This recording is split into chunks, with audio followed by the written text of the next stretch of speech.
Oh, yeah. I'm going to get started while people are just finishing up. Hello, everyone. While the final people are getting the food, I'm going to just start here.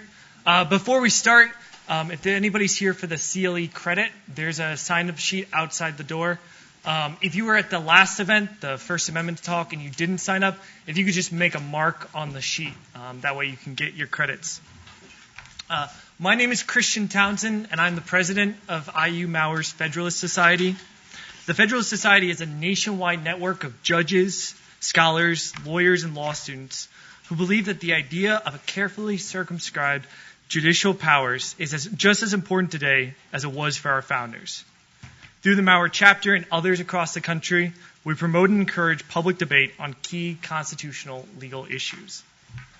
Today we're excited to welcome Ilya Shapiro from the Cato Institute and IU Mauer's own Professor Jody Madeira. They'll be discussing the Supreme Court case, New York Rifle and Pistol Association versus City of New York, which is the first Second Amendment case in nearly a decade that the Supreme Court has granted cert to. They'll be discussing this case and then beyond kind of more general issues about the Second Amendment. The way the format will work today is Mr. Shapiro will give the background of the case and discuss it for between 25 and 30 minutes, and then Professor Madeira will follow up with about a 10 to 15-minute response. And then there'll be time at the end for questions. Let me introduce today's speakers. Ilya Shapiro is the director of the Robert A. Levy Center for Constitutional Studies at the Cato Institute. Before joining Cato, he was a special assistant/advisor to the multinational force in Iraq on rule of law issues, and he also practiced at Patton Boggs and Cleary Gottlieb. Shapiro is a co-author of the Religious Liberties for Corporations, Hobby Lobby, the Affordable Care Act, and the Constitution. He's also editor of 11 volumes of Cato's Supreme Court Review. Before entering the private practice, Shapiro clerked for Judge E. Grady Jolly of the U.S. Court of Appeals for the First Circuit. He holds an A.B. from Princeton University. Fifth Circuit. Can't let that go. You can't mess around with who people clerk for. It's very important. Sorry. He holds an A.B. from Princeton University, a Master's of Science from the London School of Economics, and a J.D. from the University of Chicago School of Law. Professor Jody Madeira is a professor of law and Louis F. Nizer Faculty Fellow here at IU Mauer, where she is also a co-director of the Center for Law, Society, and Culture. Her scholarly interests involve empirical research on the role of emotion in law, the sociology of law, medicine, bioethics, as well as the Second Amendment. Professor Madeira has published 2 books, her first being Killing McVeigh, The Death Penalty and the Myth of Closure, and her most recent book being Taking Baby Steps, How Patients and Fertility Clinics Collaborate in Conception. Professor Madeira holds a Master's of Science from Georgetown University, a J.D. from University of Pennsylvania, as well as a Ph.D. from the University of Pennsylvania Annenberg School for Communication. She clerked for the Honorable Richard D. Cudhay of the U.S. Court of Appeals for the 7th Circuit. With that, let's welcome our speakers.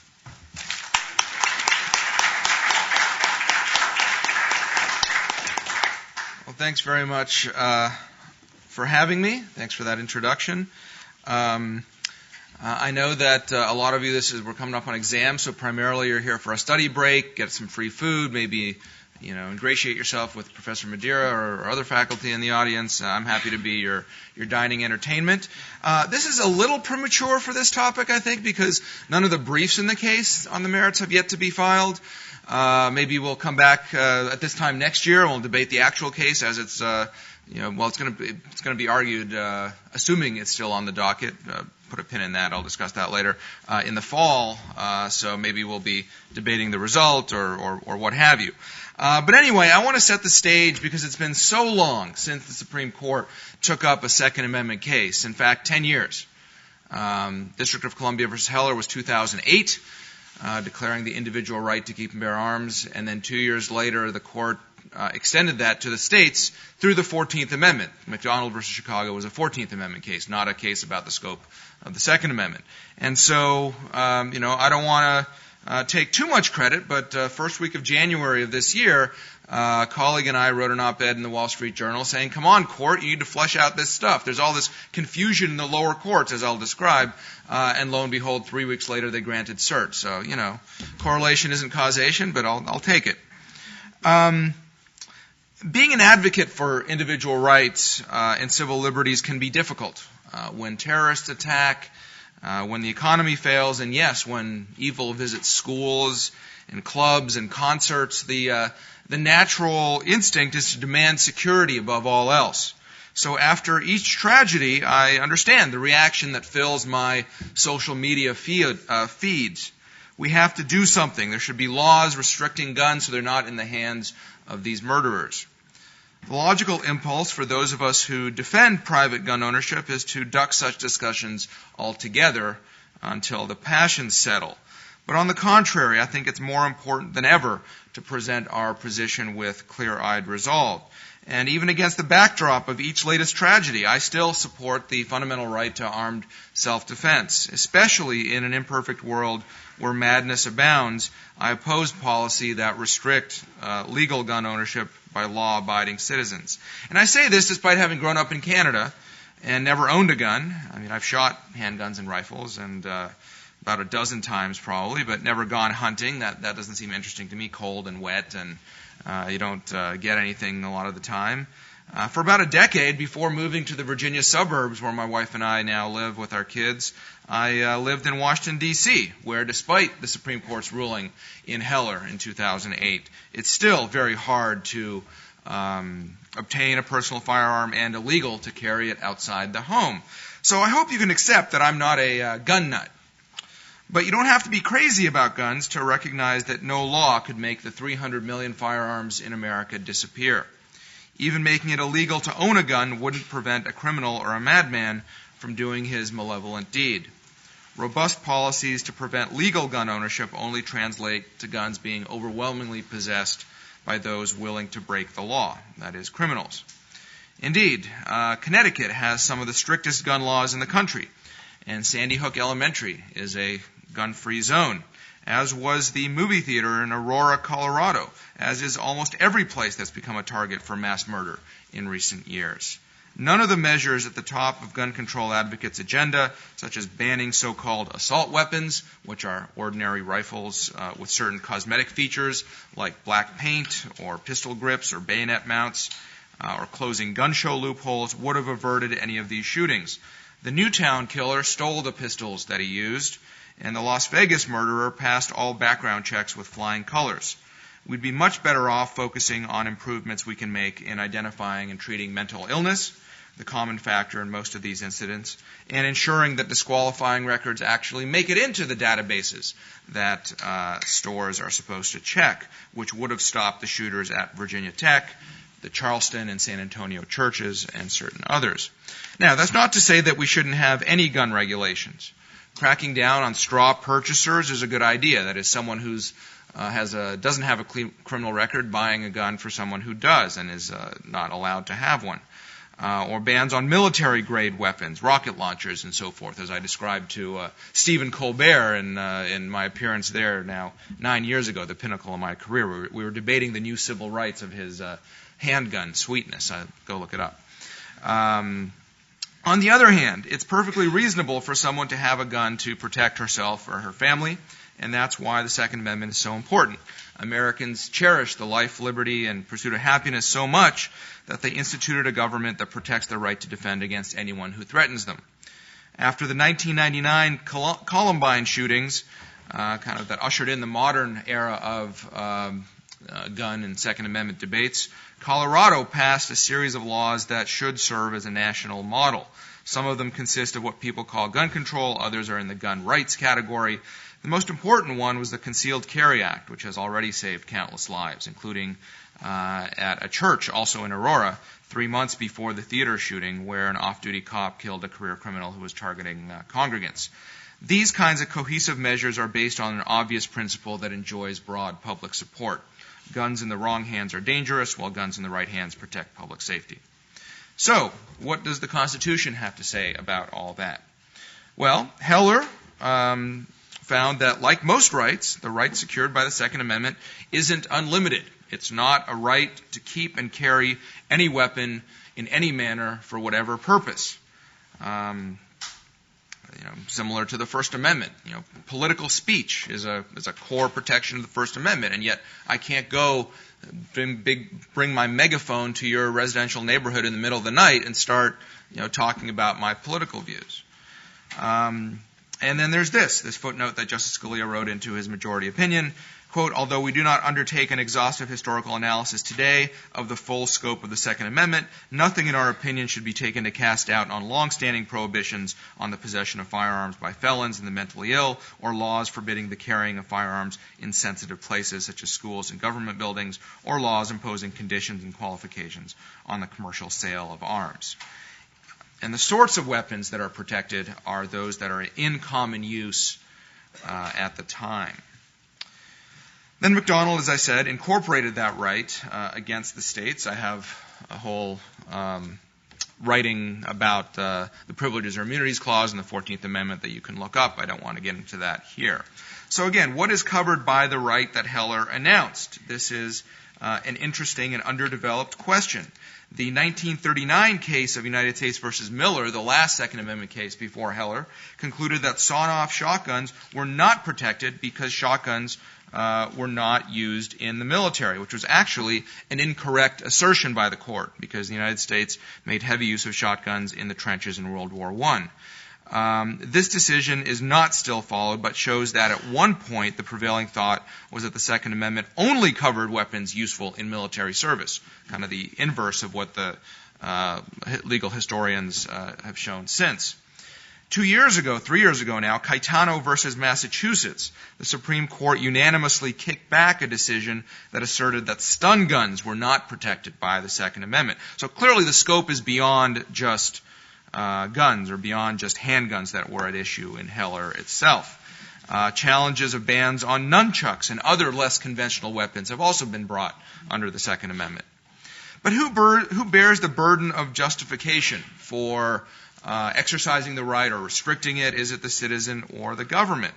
I think, like with all rights, it's the government. That is, citizens exercise their rights, and then government must have a good enough reason for restricting them. In practice, however, government in most jurisdictions, government most often merely utters the phrase gun violence and then passes the whole burden onto the citizens. Generally, the two-part question begins with asking whether the Second Amendment is implicated at all. If not, as the Fourth Circuit has claimed in a so-called assault weapon ban case, an insurmountable burden falls on the challenger. If the court accepts that the Second Amendment is involved, like this Ninth Circuit did with California's bans on newly manufactured handguns, then the government just passes by asserting gun violence.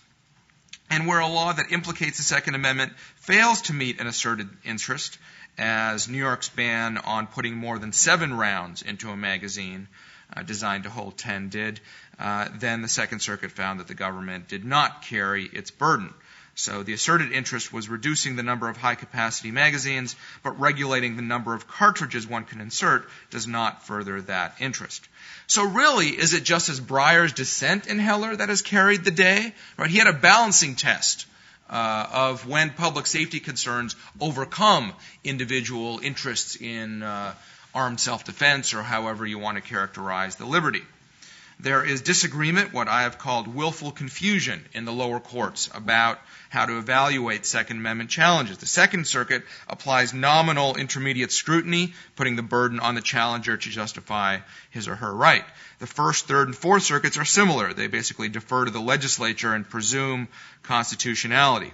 The Seventh Circuit is different. It applies a historic scope and heightened scrutiny, puts the burden on the government.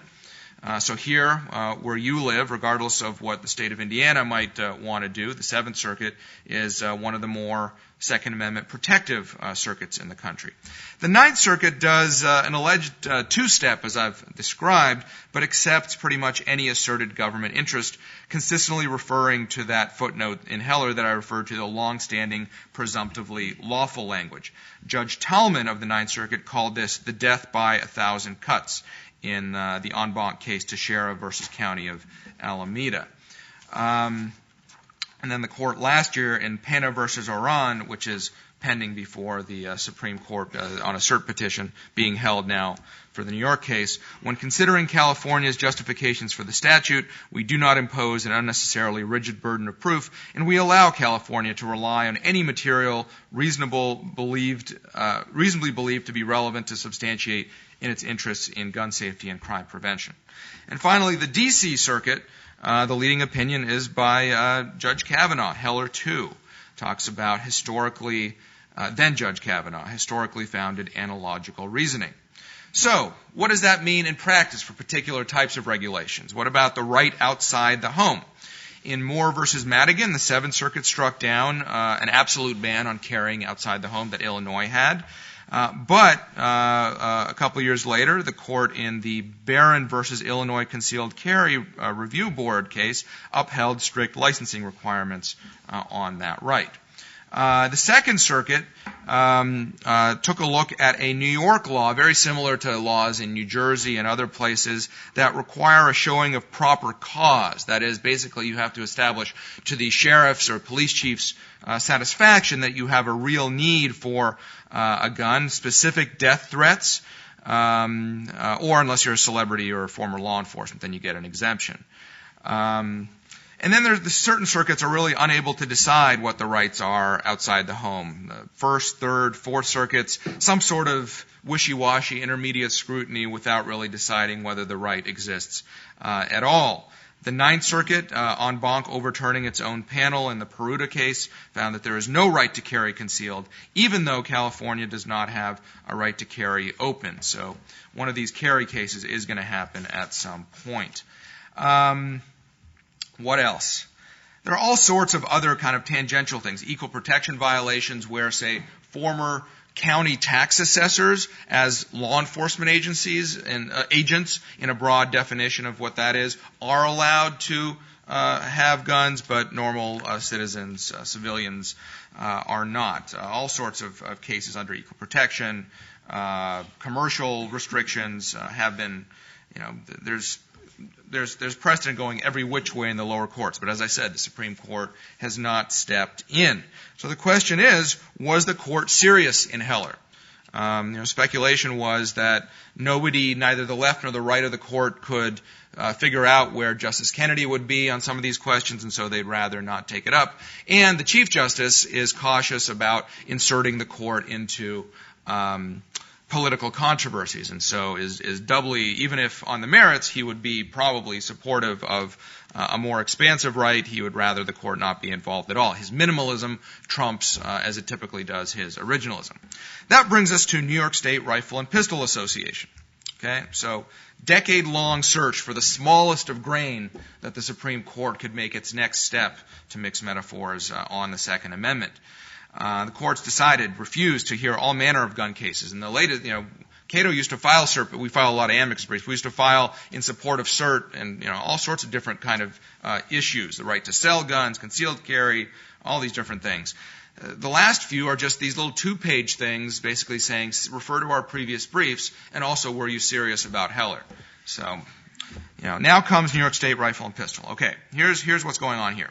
In New York City, possessing a handgun is prohibited without a license, and the only license available to the general population is only good either within the home or going to and from one of 7 firing ranges that are authorized in the city. Now that means if you are a perfectly valid permit holder, you cannot transport your handgun outside the city, even to a second home for self-defense or whatever purpose, or to a firing range that's fully compliant with New York state law, but you can't transport it outside the city. There's a case brought by a group of New York City residents, mostly Hispanic, for whatever that's worth, who have held these kinds of premises licenses for decades. All of them either own a second home outside the city, or they seek to transport the handguns to competitions that they want to engage in. They live in the city, they want to be involved in all these other things. And they sued not just under the Second Amendment, but also under the Commerce Clause. This is a restriction on interstate commerce.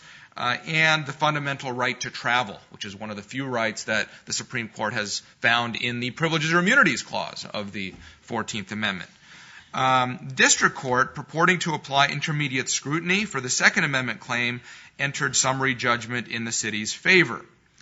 And then it also ruled in the city's favor, rejecting the right to travel theory because the ban is a reasonable time, place, and manner restriction on the possession and use of a firearm. And the Commerce Clause claim fails because, quote, the rule does not prohibit persons from purchasing firearms or attending shooting competitions outside New York without their firearms. So they can just travel and watch the competitions. So they're not unduly restricted. That's kind of interesting. So either you buy a firearm outside the city and leave it there somewhere, or you go to a competition without your tool. The Second Circuit affirmed, giving lip service to the right to possess a firearm in the home being, quote, where Second Amendment guarantees are at their zenith and effectively the alpha and omega of your rights, as the Second Circuit has found, inside the home, but holding that being unable to transport firearms does nothing to limit the lawful use of these weapons for the core purpose of self-defense, even if all you want to do is, again, transport a firearm to your second home for self-defense. As for other lawful purposes, the court reasoned, kind of expanding on what the district court said, that because the petitioners can do some shooting in New York City proper, the inability to practice and compete elsewhere doesn't sufficiently curtail the right to, quote, engage in sufficient practice to acquire and maintain the skills necessary to keep firearms safely and use them effectively. Question, how many long-distance firearm ranges are there in New York City if you want to practice kind of sniper skills and stuff like that? The court accepted the city's justification for limiting the number of firearms on city streets as sufficient to carry its burden under intermediate scrutiny, even though the only evidence on which the court relied, this is the Second Circuit still, was an affidavit from the former chief of the New York licensing division, which hypothesized that transporting a locked, unloaded firearm may pose road rage risks. Okay? This is the only evidence the city introduced to justify its restriction, its ban on traveling with your firearm outside city limits. Mind you, apparently there's no road rage in traveling within city limits, but once you cross outside of the 5 boroughs, all of a sudden, I guess, drivers get feistier or something. And that's about it. I mean, I can't, I've sort of implied or sketched what the arguments are going to be about. None of the briefs, as I said, have been filed. Cato will be filing a brief. I think amicus deadlines supporting the challengers here are going to be due at the end of May. So stay tuned as those filings come into SCOTUS blog. I doubt the court took this case to flesh out the Commerce Clause or right to travel, but they could. And it certainly would be a Robertsian minimalism to, combine with, say, Justice Kagan and Justice Kavanaugh and say, we don't need to reach the Second Amendment issue, but this is clearly a restriction on the fundamental right to travel. And, New York licenses all these ranges. These people have proper New York licenses. It's arbitrary that they can't leave the 5 boroughs, right? You could see that kind of an opinion. Or, again, this is really the narrowest possible way that the court could start fleshing out its Second Amendment jurisprudence, even talking about what kind of scrutiny should apply or anything like that. Why take this weird case if it's just to ratify the right to travel, right? Moreover, New York City is currently at the behest of gun control groups who fear an adverse result in the process of repealing its ban.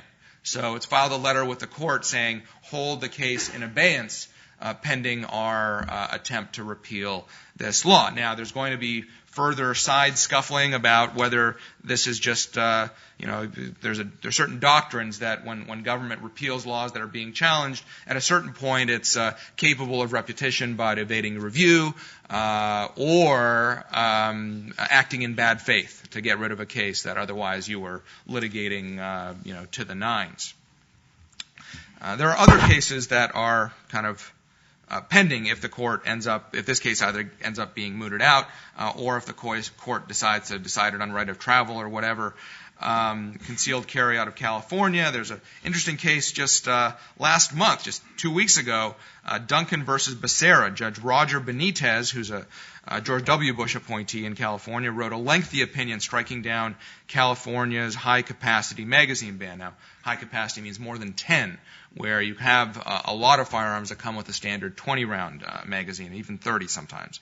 But then he stayed his ruling a week later, kind of as a tactical move, exempting certain kind of magazines that are now being imported into the states, whereas likely if the Ninth Circuit had gotten a chance to stay it, then it would have been a broader injunction, or broader stay, rather. So that's now on appeal. What about, let me just touch on a couple of executive actions, then I'll conclude just so you have a fuller perspective. Under President Obama, there were only 2 laws relating to guns that were signed during his first term, none in his second. Both of these actually relaxed restrictions on carrying firearms. One replaced President Reagan's policy requiring guns to be locked away in vehicles in national parks, with one allowing owners to carry them. So now you have the right to bear arms in parks. But what about the right to arm bears in parks, right? And the other ended a 9/11 era prohibition on Amtrak customers carrying guns in checked bags. After Newtown, after the Connecticut kindergarten shooting in 2013, there were a lot of concern in the Second Amendment community that now all of a sudden Obama's going to grab the guns. But if in the long list of executive actions that he put out, there weren't really any Second Amendment concerns. There was a lot of privacy issues, maybe federalism, maybe separation of powers. Should this be the executive? Should it be the federal government doing this? Are we intruding, finding people's medical records and things like this? But no real Second Amendment concerns. And Obamacare itself, to rope in lots of different things, forbids the collection of information by doctors and other medical professionals regarding guns and gun use. Okay, so not much happened under Obama.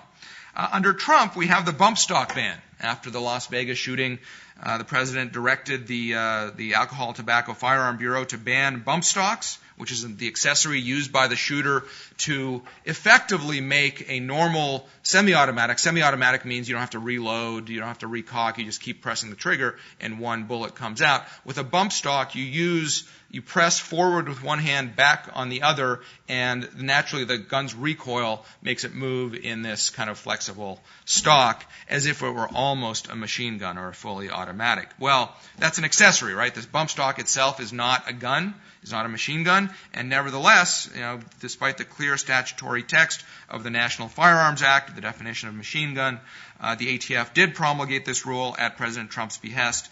So although Trump's Twitter feed is colorful and alarming, there actually haven't been too many things that he's done to violate the Constitution or the separation of powers. This is one of them, and Cato's both filed a notice and comment before the ATF, and now a brief in the D.C. Circuit on appeal. I guess now there's going to be a cert petition because the D.C. Circuit rejected the challenge on the preliminary injunction stage.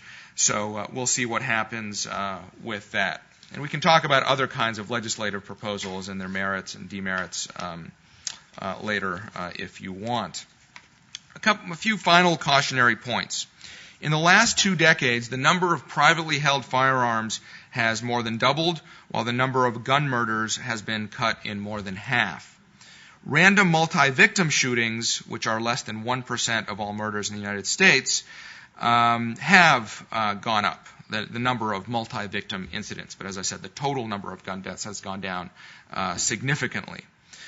No gun regulation, that one that's ever been proposed or conceived, has ever been shown in America to reduce violent crime, suicide, or accidents, whether you go by meta-studies, that is studies of studies by National Academy of Sciences, the CDC, private individuals, whether you talk about ammunition bans, waiting periods, registration, zero tolerance policies, none of these have been shown to have effects on violent crime. And indeed, some of the most restrictive jurisdictions, Chicago, for example, D.C., when it had its bans, have the highest rates of gun violence and crime.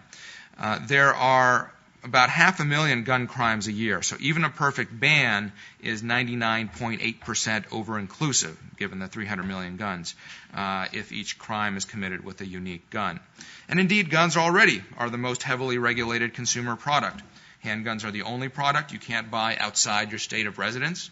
It's kind of a big deal. Manufacturers, wholesalers, and retailers all require federal licenses, and each sale has to be approved by the federal government. There are thousands of laws that regulate who can own, how to buy, where you can possess. So the focus should be on what can actually make us safer, not just feel better, and whether the same ends can't be achieved without unduly compromising individual rights, whether Second Amendment privacy or otherwise. A lot of the legislative proposals, tightening gun show loopholes and restricting magazine capacities and things, some of those would be constitutional, but again, not really having an effect on gun violence. The Second Amendment, at the end of the day, exists to protect the grand American experiment in self-government. Call me a Constitution nut, but I'm crazy about allowing people to live their lives with maximum freedom possible. If I could snap my fingers and end gun violence, I would. I'd even take guns away from hunters and sportsmen who are less protected constitutionally than use for self-defense or potential protection against tyranny. But men aren't angels, and by definition, criminals don't follow the law. So in the wake of each latest horrific shooting, I still support the right to bear arms. And so should the Supreme Court. We'll have to see. Thanks.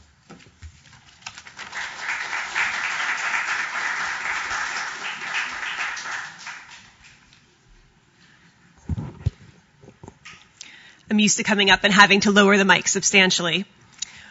So I will speak to many things, but I'd like to provide just an overview of, I think, what is at stake when we look at New York rifle and pistol.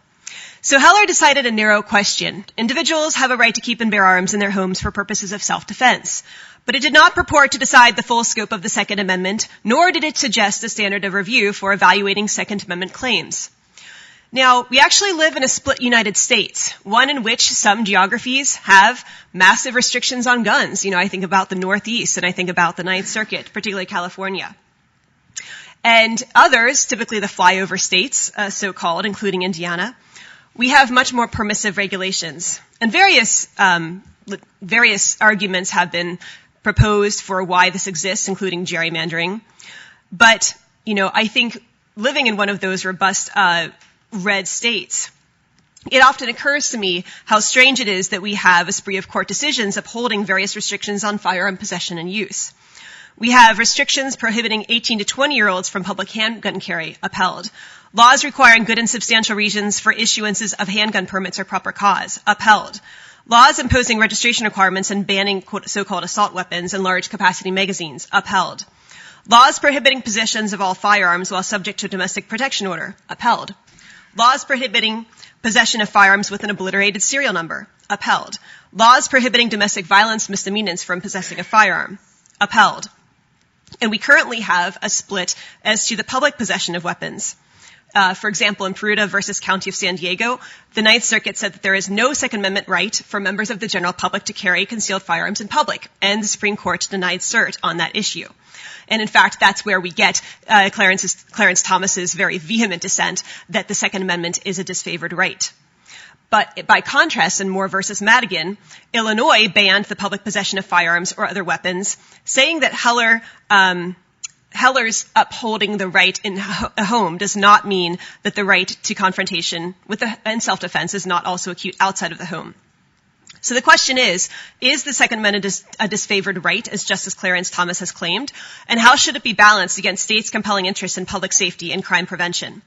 The goal of so-called gun rights advocates has been to move up the Second Amendment into a tier of rights that are insulated from regulation, most pertinently the free speech rights and religious freedom rights implicated in the First Amendment.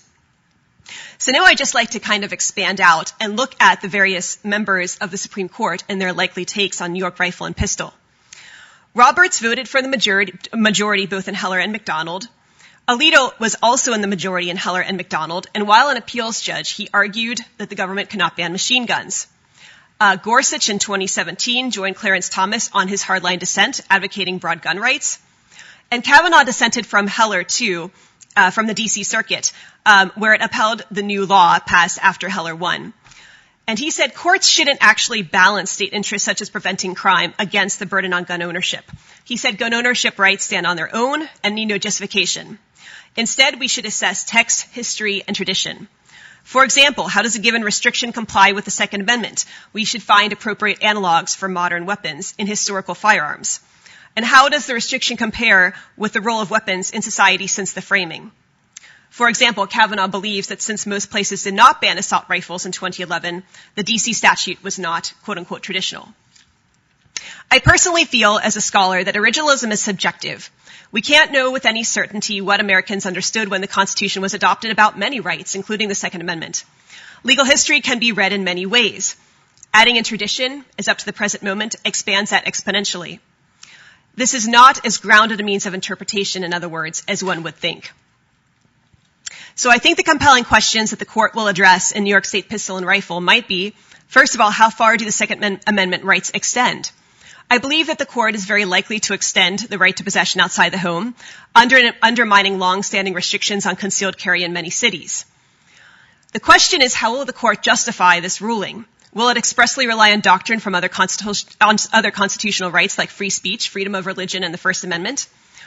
This would permanently tether gun rights to these claims, uplifting them and really suggesting that whatever First Amendment jurisprudence takes place, Second Amendment should ride on its coattails.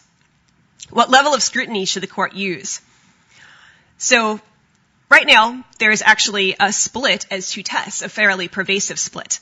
Some courts actually, I would say, use the presumptive lawfulness test under Heller. So Heller establishes various categories of regulations that are presumptively valid, such as, does this regulate who should own a firearm with certain categories like the mentally ill or violent persons? And if so, then it moves on, right? And it's presumptively lawful under Heller.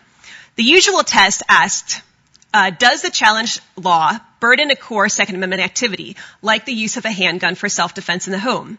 If yes, they apply strict scrutiny. If no, they apply intermediate scrutiny.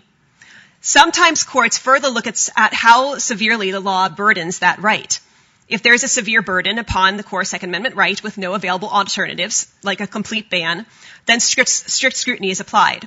If there is a lesser burden and available alternatives, such as, for example, a New York State Rifle and Pistol, buying a second handgun or renting a firearm at a local range, then they apply intermediate scrutiny.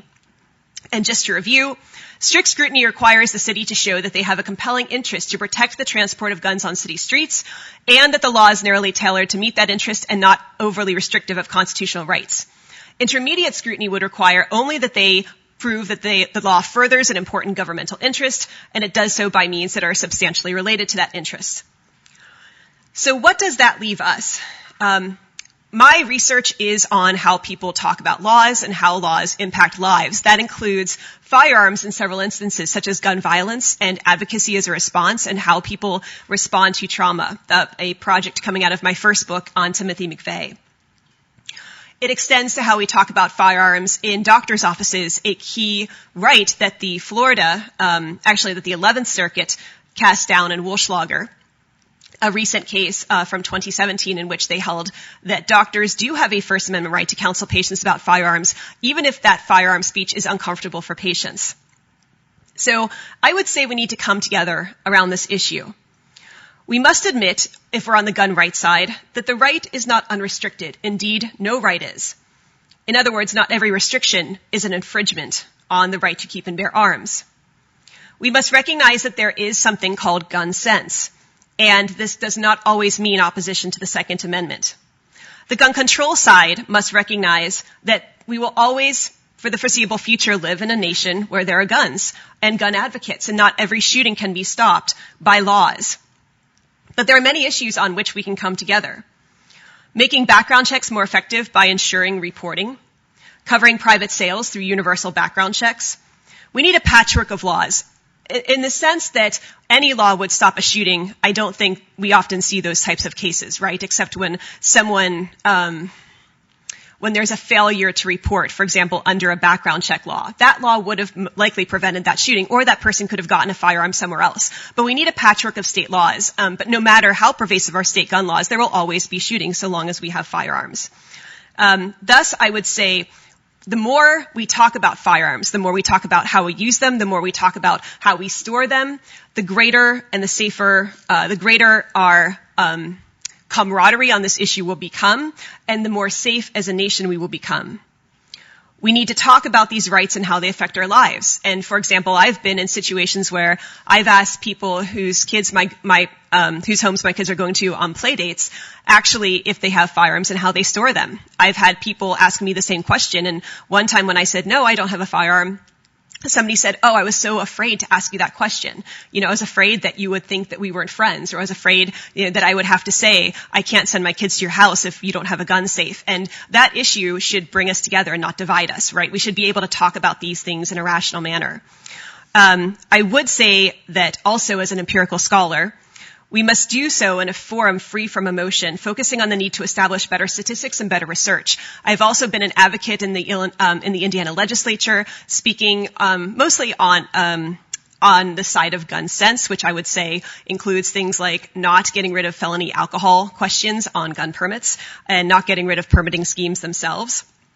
And I've spoken using statistics and using empirical peer-reviewed studies, only to have my words tossed back at me with powerful anecdotes about one person who defended his family with a gun in his home. And so the Second Amendment is a nuanced right, one that can be reasonably restricted. The question I would beg is actually what is reasonable. Thank you.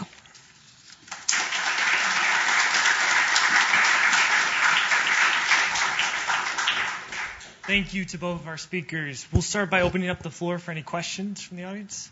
We have a mic in the back, and if you could wait for the mic to come. Start right there. Thank you very much for this presentation. So I'm curious about the Cato Institute's position on what kinds of regulations are constitutional. And I'll just say briefly some of my concerns. I have family members, love their guns, gun safes, all kinds of guns. I also have a cousin who shot and killed himself when he was suffering from depression. I have an uncle who was killed by someone else when he was cleaning his gun. I worry about the kids. It was just in the paper about 2 kids under 5. One shot the other when they took a loaded gun out of the glove compartment. And my sister-in-law taught in the Newtown School District at the time of the shooting there. So I totally understand the Cato Institute's support of what the Supreme Court has said are Second Amendment gun rights, but what kinds of restrictions would you support to address these safety concerns? Sure. I should say I agree with, I think everything that I heard from Professor Madeira. Not every restriction is an infringement. You can ban, personal bazookas or machine guns, actual machine guns. People don't understand that, a machine gun means you pull the trigger and lots of bullets come out. When there's kids involved, you could, consider it whether by tort or through state law, negligence to not have a gun safe or something like that. I have a pool at home. I also have 2 very little kids. There are certain precautions I take. There are certain precautions builders are supposed to take. Insurance companies won't insure you if you don't have a fence around your pool. It depends on the state and how your regulations work, but there are certain things that you can do there. As I alluded to, there are a lot of things that could be constitutional that won't really change much. So background checks are fully constitutional. We have background checks now. Now, as long as the background check is quick, you can't say, well, background check plus cooling off period for a year. I think that's too much of an infringement. Really more than a week is too much of an infringement. The NICS system, the instant system, is pretty good. Now, sometimes the computer is offline, and there's certain ways that you deal with that kind of public policy implementation problem. But there's issues there of, as I said, information just not getting into the system, whether of mental illness, whether dishonorable discharge from the military, whether convictions, state into federal databases, all these sorts of things. We have thousands of laws. It's not like there's something new under the sun that someone hasn't thought of. All the low-hanging fruit is gone. And even closing the so-called gun sale loophole won't do that much, because if firearms dealers are, registered dealers are at gun sales, they still have to do the same thing as if they were operating from a store. So it's just private individuals who want to go to a gun show and sell some of their guns or transfer them. It would be really hard to close that loophole. I suppose you could. You wouldn't be affecting that many guns. But then, if you extend that to all transfers, well, what does that mean about like a father wanting to give it to a son or brothers, or you run a farm, you want to give it to your ranch hands? It complicates very basic things like that. High capacity magazines, yes, but I would define high as like more than 30, because those are not in common use. Those are not necessary for common defense, for self-defense. That's the kind of analysis. What sort of arms are in common use for self-defense? And by the way, under the 14th Amendment, under the right that applies to the states, self-defense is a much greater concern than the Second Amendment in 1791. In 1791, the concern was defense against tyranny. And not because the civilian firearms at the time were closer to what the military had, the muskets and whatnot. And now, well, that's silly. You have handguns and rifles. The military has, F-35s and B-2 bombers. Well, that's not the point. There's still, guerrilla warfare. What the U.S. military faced in Iraq, it's not like superior firepower overcomes all that kind of resistance. But in 1868, the concern was freed blacks, Southern sympathizers in the North, Northern sympathizers in the South, Asians in the West, all these unpopular minorities being disarmed. So self-defense was a big concern. So anyway, there's a lot that could be done on mental illness. Lots of things that are constitutional. But some of the kind of things that are often invoked, whether closing, more background checks or restrictions on so-called assault weapons, that won't really do anything. Any question? Go in the back.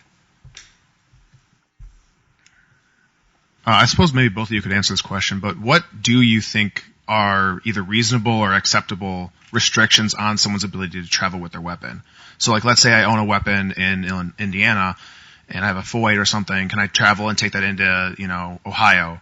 Or can I take it, in this case, can I take it out of the city or not? Like, is there a line that you kind of have, either of you have drawn in your head a bit, where you think that restriction is allowed? Like, I can restrict somebody else from bringing a gun into my state or something like that. I feel like that might be a natural one, but let either of you answer that, or both of you.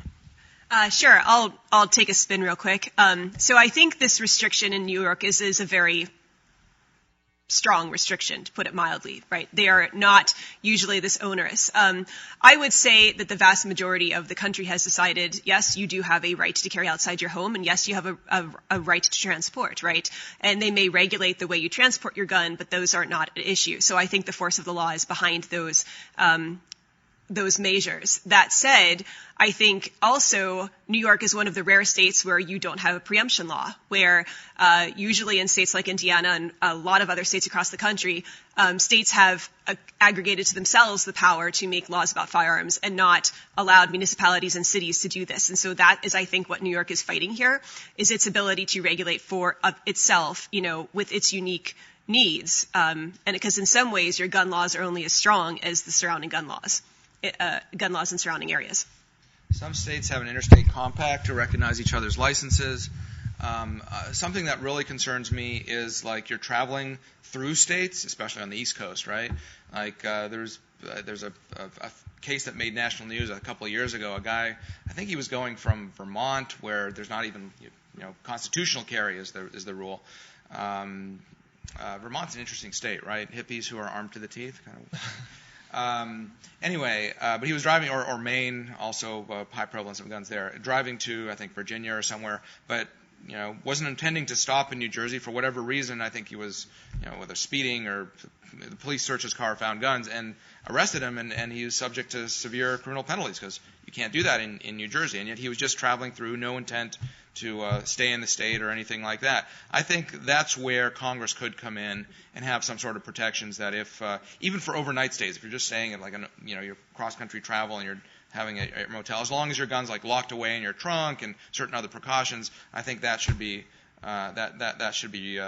recognized. But a lot of this, I think, can and should be dealt with through interstate cooperation. One more note on concealed carry reciprocity. In some ways, that is also a race to the bottom because every state would be bound to recognize every other state's permit. No one would recognize Vermont's permit because it doesn't have one. But, for example, some states allow domestic violence misdemeanants to get licenses, and so they would be able to wreak havoc in other states. So this is for Ilya. This case may have had humble beginnings, as you described, but now the petitioners have the ultimate marquee lawyer in Paul Clement. They will have a big coalition of groups. The big gun, as it were. Yes. The heavy firepower.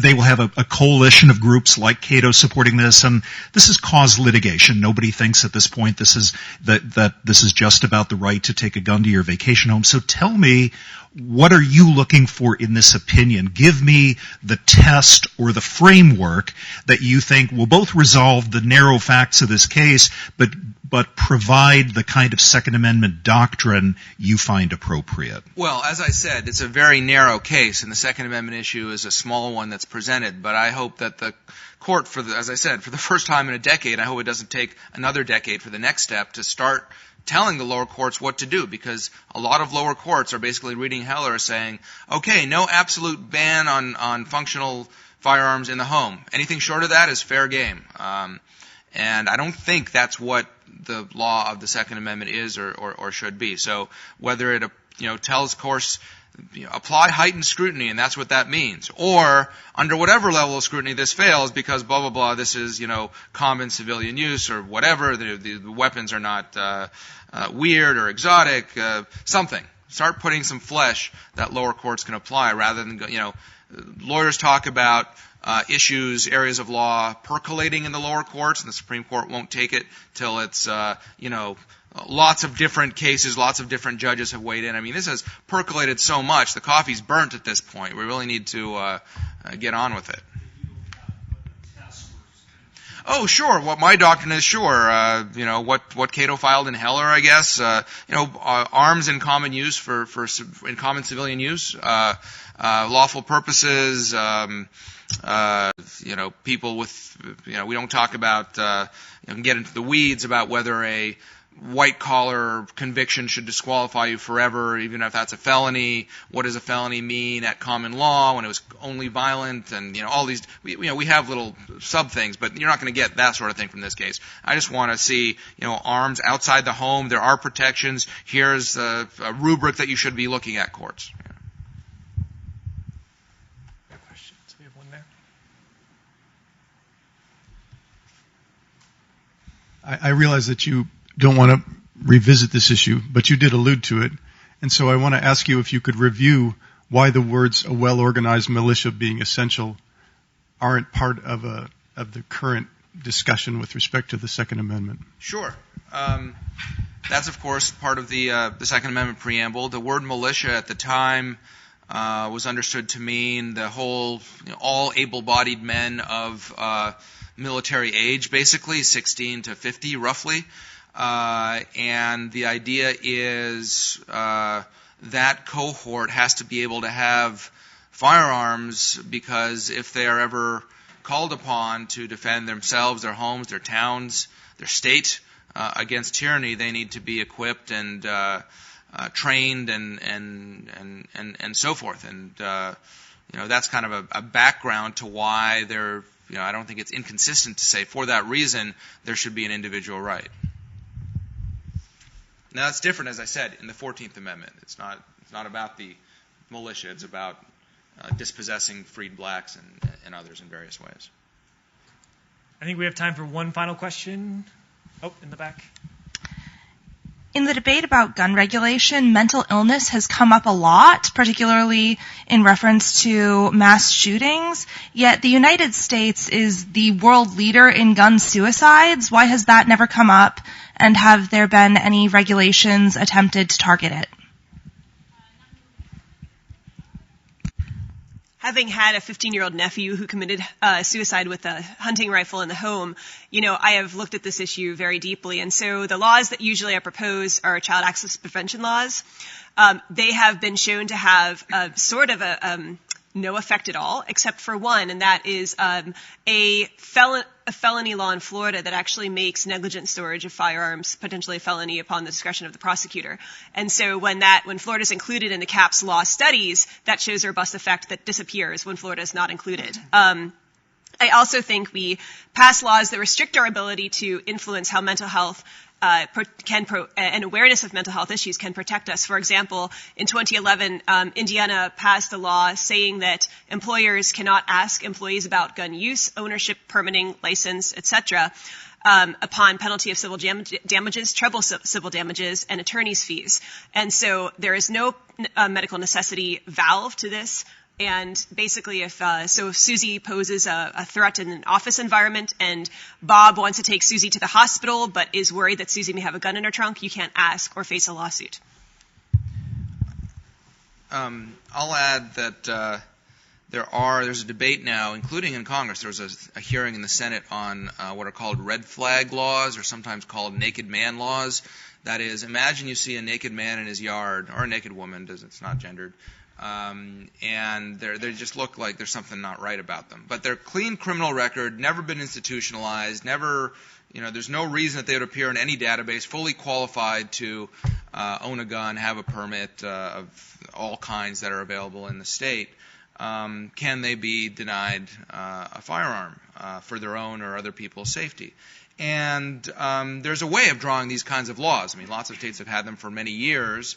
But that's one area of debate that kind of criminologists, mental health professionals, more than lawyers, can be involved in, because you don't want to deprive someone of their rights, ex parte, all of a sudden, for forever, or in a way that deprives them of due process and all these different things. So there's ways of dealing with that sort of thing, which isn't just for mental illness, I guess. It's just also for kind of odd people, but there are plenty of odd people and hermits in society or not in society, but that aren't necessarily a danger to themselves or to others. But that this again goes. I defer to mental health professionals rather than lawyers on these sorts of things. I'll just add, too, that sometimes what's most frustrating is in states where the states underreport to NICS, it's mental health professionals that have been behind those efforts because they do not want to stigmatize mental illness. And so that is one of the frustrations with the current background check system, and the challenge is to make it more effective. Well, let's thank both of our speakers.